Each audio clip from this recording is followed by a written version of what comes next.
آتا ہے جناب بہت ہی زیادہ گرمی کے موسم کے اندر, اور جب بھی ہم اس کے بارے میں بات کرتے ہیں نا تو اس کو سن کے ہی فریشنس کا احساس شروع ہو جاتا ہے. I love watermelon. آپ یہ اگر آپ کہیں نا کہ مینگو اور واٹر میلن, کیونکہ مینگو سب کا فیوریٹ ہوتا ہے, تو مجھے لگتا ہے کہ وہ میرے لیے برابر سطح پر آتے ہیں وہ دونوں. ویورز, آج وہ دن ہے کہ آپ دیکھ رہے ہیں کہ مزمل علی خان اور عائشہ کی لڑائی ہو چکی ہے, اور اب یہ دونوں ایک دوسرے کے ساتھ ہنس کے بات نہیں کرتے کیونکہ آم والی پارٹی کو آم کی بات سنا دی آپ نے.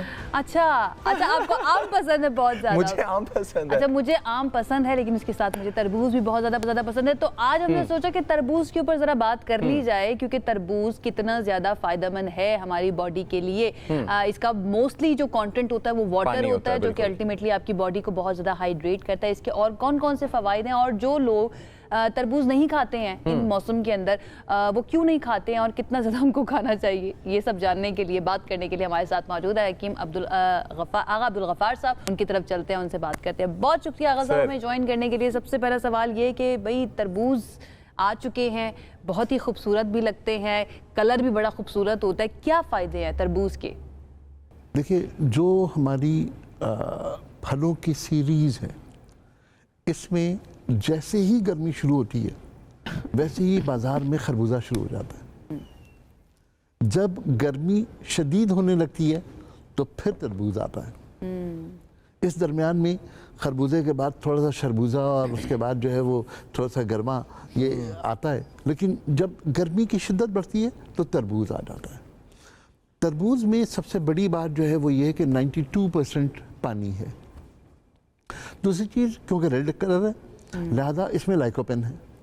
لائکوپین کی وجہ سے یہ ہمارے جسم میں نارشنگ کو بہتر کرتا ہے, تھکن کو دور کرتا ہے, اور ہمارے لیے ایک ایسی چیز پیدا کرتا ہے جو ہمارے لیے اینٹی آکسیڈنٹ بھی ہے, اور ہمارے جسم کو تراوٹ کے ساتھ ساتھ فائبر کی وجہ سے کانسٹیپیشن کو ٹھیک کرتی ہے. یہ اپنی جگہ پر. ایک نائٹرک آکسائڈ ہے جو ہمارے جسم میں نالیوں کو کشادہ رکھتا ہے, سرکولیشن آف بلڈ کو بہتر کرتا ہے. تربوز میں وہ بھی شامل ہے. تربوز میں تیسری چیز ایک اور شامل ہے جو بہت امپورٹنٹ ہے, وہ ہے گلوٹاتھیون. پہلے شاید گلوٹاتھیون کا اتنا زیادہ تذکرہ نہیں ہوتا, لیکن اب گلوٹاتھیون شاید تمام لوگوں کو زیادہ اندازہ ہے کہ گلوٹاتھیون کیا ہے اور چہرے کو کیسے بہتر کر سکتے ہیں. تو لہذا تربوز کا ماسک بنا کر چہرے پہ لگانا ایک بہت اچھا عمل ہے چہرے کو فریش کرنے کے لیے. رائٹ.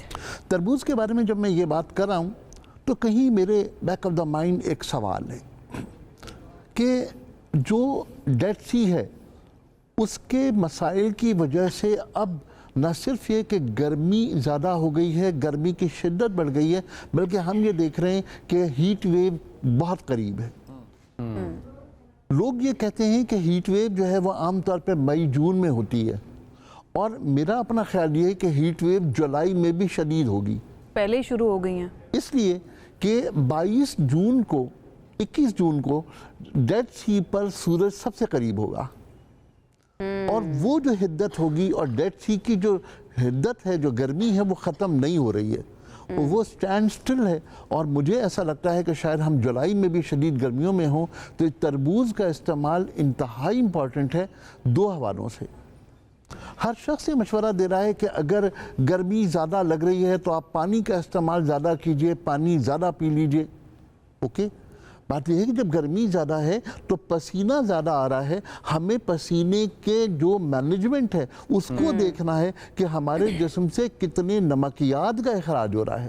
ان نمکیات کو ہم کیسے ٹھیک کر سکتے ہیں, اپنے الیکٹرولائٹس کو بیلنس کیسے کر سکتے ہیں. صرف پانی سے شاید وہ الیکٹرولائٹس بیلنس نہیں ہوں گے, تربوز کھانے سے الیکٹرولائٹس بھی بیلنس ہو جائیں گے اور ہمارے جسم کی توانائی برقرار رہے گی.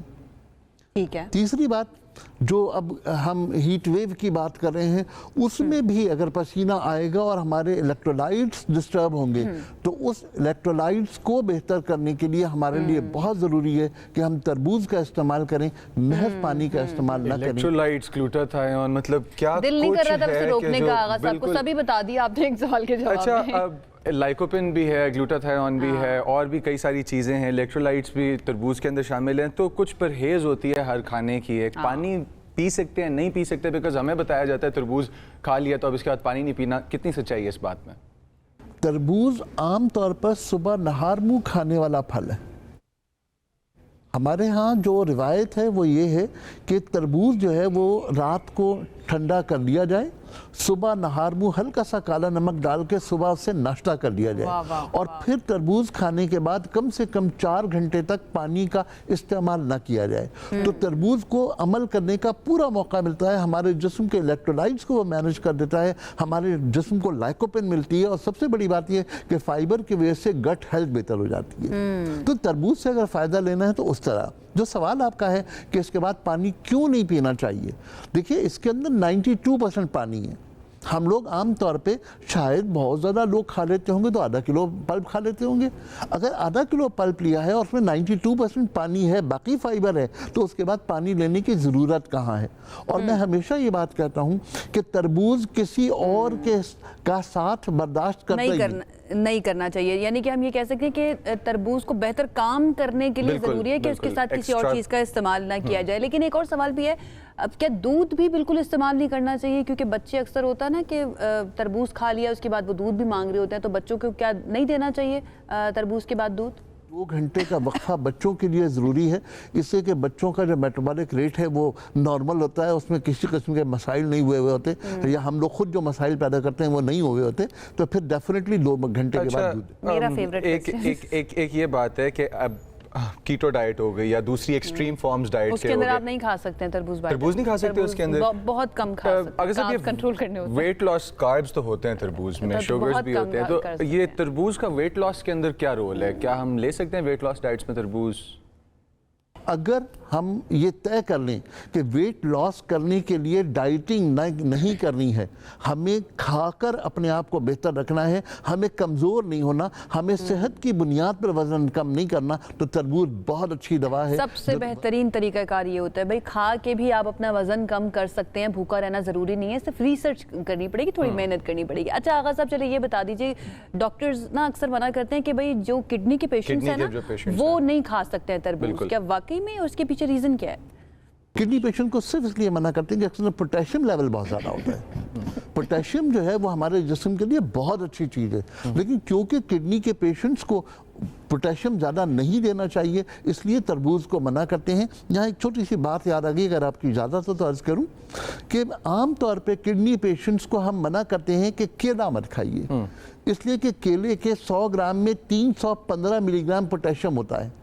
لیکن حیرت انگیز طور پر ہم امرود الاؤ کر دیتے ہیں, گاوا کھانے دیتے ہیں, جبکہ گاوا میں پوٹیشیم کا لیول 419 ہے 100 گرام میں. تو یہ ایک مت ہے ہمارے ہاں کہ گردے کے مریض کو تربوز نہیں کھانا چاہیے, تو بھائی کیلا بھی نہیں کھانا چاہیے, تو یقیناً امرود بھی نہیں کھانا چاہیے. اچھا ویسے کتنی امپورٹنٹ بات ہے کہ ہم لوگ جانتے نہیں ہیں فروٹس کے بیچ میں ڈفرینسیشن, اور اس کی وجہ سے ویورز کے لیے پوٹیشیم زیادہ ہو اگر تو کڈنیز کے لیے خراب ہو سکتا ہے, اس لیے آپ نے بات یاد رکھنی ہے کیلا نہیں کھانا آپ نے. اچھا امرود بھی نہیں کھانا کیونکہ امرود کے اندر سے بھی زیادہ ہوتا ہے. کچھ لوگ اگر صاحب فروٹس جو ہیں وہ اوائڈ کرتے ہیں کھانے کے اندر, کھاتے ہی نہیں ہیں, تو فروٹس نہ کھانے کے نقصانات پہ ذرا روشنی ڈالیے گا. اچھا موسمی پھل ہوتا کیا ہے؟ وہ پھل جو ہمارے اس وقت میں سستا ہے, سستا بھی اور ضرورت بھی ہے. ظاہر ضرورت ہے تو اللہ کا نام. دیکھیں میں نے آپ سے عرض کی گرمی شروع ہوگی تو خربوزہ آ جائے گا, شدید ہوگی تو تربوز آئے گا. اس کے بعد جب ہمارے جسم کو شدید کمی ہوگی, وٹامن سی کی ضرورت ہوگی تو کیری آ جائے گی, نرشنگ کی ضرورت ہوگی تو آم آ جائے گا. آم میں شوگر کیونکہ زیادہ ہے تو اس کو توڑنے کے لیے جامن آ جائے گا. اس بارش ہوگی, بارش میں مچھر ہوں گے, مچھر کے بعد ملیریا ہوگا, ملیریا کے بعد وہ کھٹے میٹھے کے نام کے وہ کڑوے سے پھل وہ آ جائے گا. اس کے بعد وٹامن سی کا پوری سیریز آ جائے گی. یہ پوری کی پورے اللہ کا نظام ایسا ہے کہ ایک ایک چیز ہماری ضرورت کے مطابق. آپ نے مجھے بچپن یاد کرا دیا, کیونکہ مجھے یاد ہے امی زبردستی وہ میٹھے کھلا رہی ہوتی تھی طبیعت خراب کے اندر, حالانکہ ہوتا وہ کڑوا تھا. باقی میں ملیریا مجھے بہت پسند ہے. اچھا بہت کڑوا ہوتا ہے, بہت ہی زیادہ کڑوا ہوتا ہے, تو وہ مفید ہے ملیریا کے مریضوں کے لیے؟ یقیناً جو اوریجنل اس کے اندر کلوروکوئین ہوتی ہے وہ اس میٹھے میں موجود ہوتی ہے, اور وہ لوگ جو میٹھا باقاعدگی سے چوستے ہیں اور یقیناً مچھر سے بچتے ہیں. ہمارے مچھروں کا مسئلہ یہ ہے کہ مچھر آج کل لوڈڈ ہیں. وہ مچھر نہ صرف ملیریا سے لڑیں بلکہ شاید وہ اور بہت ساری بیماریاں بھی لے کر آتے ہیں. تو زیادہ بہتر ہے کہ مچھروں سے بچنے کے لیے ترکیب کیجیے اور میٹھا کھائیے. مجھے بڑا مزہ آتا ہے جب نا آغا صاحب اس طرح کی باتیں کرتے ہیں کہ لوڈڈ مچھر ہمارے پاس ہے. ان کے پاس صرف ملیریا نہیں ہے اور بھی بہت ساری بیماری, ڈینگی اور اس کے ساتھ ساتھ کتنے میوٹیٹڈ بیماریاں اور وائرسز لے کر وہ چل رہے ہوتے ہیں, اڑ رہے ہوتے ہیں. تو ان سے بچانا اپنے آپ کو بہت زیادہ ضروری ہے. تھینک یو سو مچ آغا صاحب ہمیں جوائن کرنے کے لیے. اور تربوز جناب, اس کا موسم شروع ہو چکا ہے, زیادہ سے زیادہ تربوز کھائیے. تربوز کے ساتھ پانی مت پیجیے, دودھ کا بھی نہ استعمال کریں. اگر آپ کڈنی پیشنٹ ہیں تو آپ تربوز مت کھائیے, وہ آپ کے لیے نقصان دہ. تربوز, کیلا, امرود. تربوز, کیلا, امرود, یہ 3 چیزیں نہیں کھانی اگر آپ کڈنی کے پیشنٹ ہیں. ادروائز آپ کو کھانا بہت زیادہ ضروری, آپ کے لیے فائدہ مند ہے. ایک بریک کی طرف جاتے ہیں, بریک سے ہم واپس آئیں گے تو مزید بات کریں گے. Stay with us.